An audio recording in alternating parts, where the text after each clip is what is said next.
and then put all your winnings on red, but it came up black. If you got your best shirt dry cleaned before a wedding, and then immediately dropped food on it. If you won an argument with a friend, and then later discovered that they just returned to their original view. Starting over is harder than starting up. If you're not ready for that, like if you've already had a bad day, then what you're about to go through might be too much. Feel free to go away and come back. I'll be here.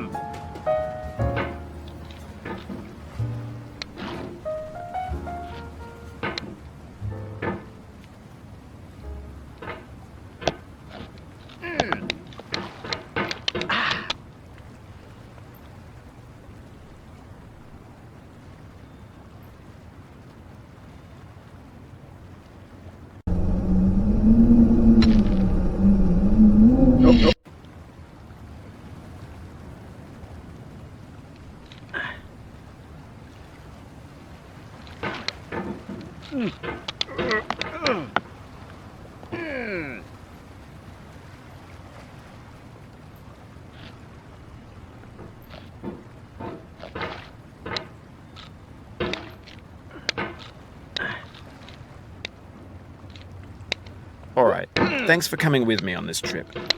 I'll understand if you have to take a break at any point. Just find a safe place to stop and quit the game. And don't worry, I'll save your progress, always. Even your mistakes.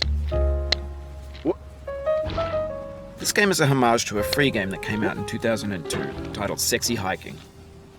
The author of that game was Jazuo, a mysterious Czech designer who was known at the time as the father of B games. And B games are rough assemblages of found objects. Designers slap them together very quickly and freely, and they're often too rough and unfriendly to gain much of a following. They're built more for the joy of building them than as polished products.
In a certain way, Sexy Hiking is the perfect embodiment of a B game. It's built almost entirely out of found and recycled parts, and it's one of the most unusual and unfriendly games of its time. In it, your task is simply to drag yourself up a mountain with a hammer. And that act of climbing, in the digital world or in real life, has certain essential properties that give the game its flavor. No amount of forward progress is guaranteed. Some cliffs are too sheer or too slippery. And the player is constantly, unremittingly in danger of falling and losing everything.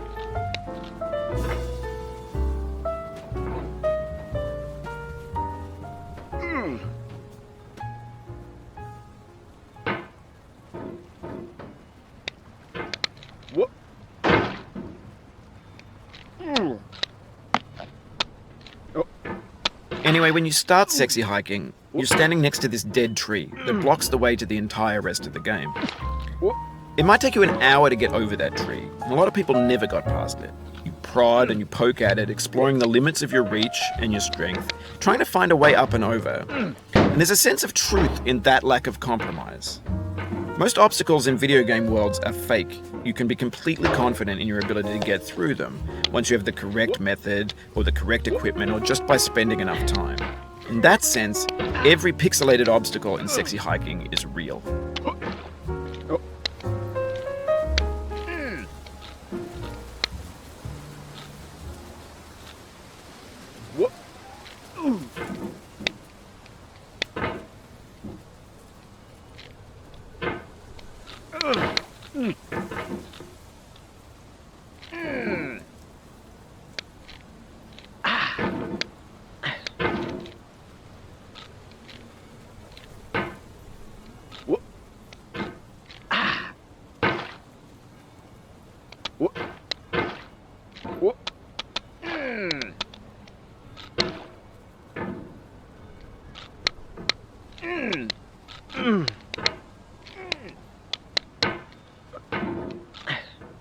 The obstacles in Sexy Hiking are unyielding, and that makes the game uniquely frustrating.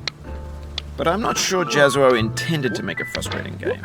The frustration is just essential to the act of climbing, and it's authentic to the process of building a game about climbing. A funny thing happened to me as I was building this mountain. I'd have an idea for a new obstacle, and I'd build it, test it, and it would usually turn out to be unreasonably hard. But I couldn't bring myself to make it easier.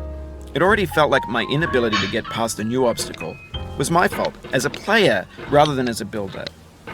Imaginary mountains build themselves from our efforts to climb them, and it's our repeated attempts to reach the summit that turns those mountains into something real.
When you're building a video game world, you're building with ideas.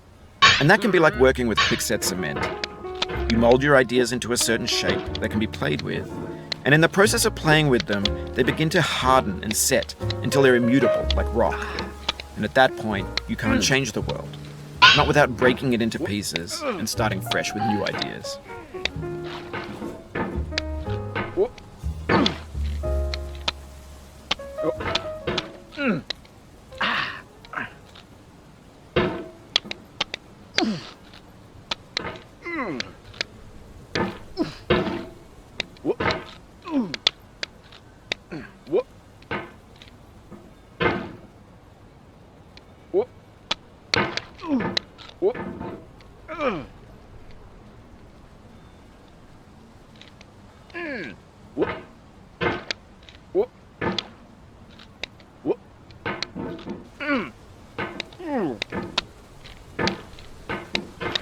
우와.